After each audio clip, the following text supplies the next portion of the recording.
Hi, I'm actor Ian Champion, and welcome to History of Horror Cinema, my personal podcast tour of the good, bad, and the ugly of horror movie history. If you like what you hear, please don't forget to hit subscribe.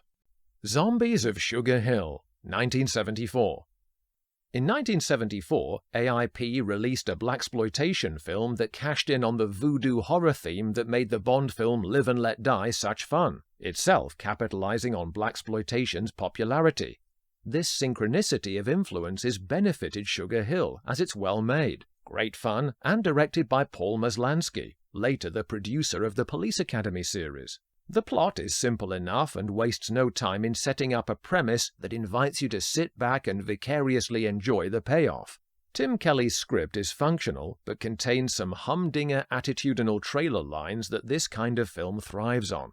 Diana Sugar Hill, lusciously vampish genre star Marki Bey, has a club-owning boyfriend who is being leaned on to sell his place to thugs employed by gang boss Morgan, Robert Quarry, a star of horror films of the period such as The Abominable Dr. Phoebes. Inevitably, since he won't sell, his integrity gets him beaten to death outside the club. Sugar vows unholy revenge. Her ex-boyfriend, torch-carrying Lieutenant Valentine, the debonair Richard Lawson, from Scream Blackula Scream, wants to help, but Sugar is impatient. If I knew who they were, I would fix it so I could see them die, slowly. This might just give her away as more than the routine prime suspect later on. But Sugar cares not. This is one bittersweet widow.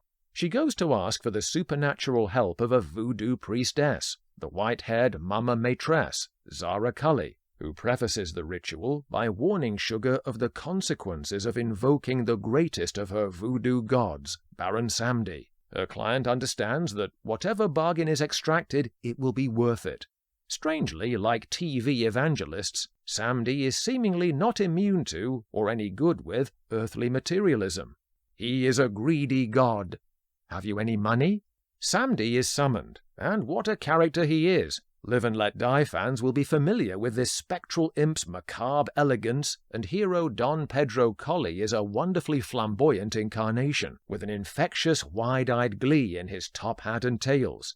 He brings forth a strikingly effective army of zombies, silver-eyed and cobwebbed, more old Universal than Lucio Fulci, but highly memorable all the same. Immediately, Sugar and Samedi go to work, and the real fun begins, as we witness each of the gang members being dispatched in increasingly spooky ways. Bey is on hand every time to savor their demises, in a stunning white one-piece suit with bouffant afro. Samedi disguises himself as a range of characters, such as a dodgy taxi driver, to facilitate the Hood's entrapment, as if hosting the unfolding carnage. Morgan's Dockland henchman, Tank Watson, who demands kickbacks from his day workers in return for a shift, is the first to be killed by the zombies in a warehouse. Bey gloating, "I'm not accusing you, honk. I'm passing sentence." Since Sugar didn't see her boyfriend's murder, it's never explained how she knows the gangsters' separate identities, but no matter.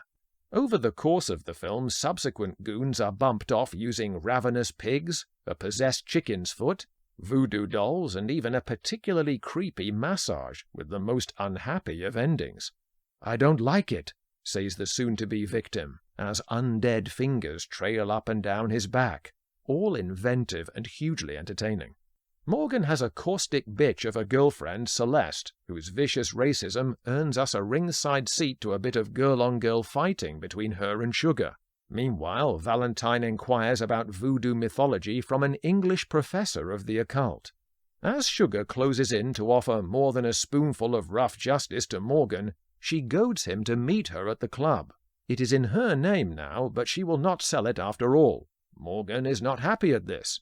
"Your ass!" he screams, highlighting just one of her many attributes.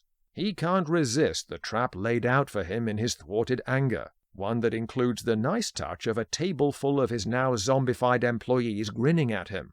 If you're curious as to how he gets offed without actually watching the film, and why would you not want to, well, what is it that ain't exactly mud and ain't exactly water? Samedi reminds Sugar that he is now owed a suitable fee for his living dead services. As luck would have it, Celeste had accompanied Morgan to the venue, The Baron would have preferred the shapely Sugar, yet is content to settle for scooping up the shrieking mobster Moll and take her with him to hell. Sugar Hill is a great example of what happens when blaxploitation horror elements are put together with humor, a decent budget, and talent. In fact, it's such a promising piece that I'd even commit what would normally be sacrilege for me and suggest its ripeness for remake possibilities. Rather than the current vogue for redoing what are perfectly realized horror movies already, I'd be intrigued to see what the result would be with modern effects, or even if the laughs were sacrificed for a pure horror tone. Regardless, this is stylish entertainment, topped off by great use of the Motown tune Supernatural Voodoo Woman by the Originals. Thanks for listening. If you like what you hear, please don't forget to hit subscribe.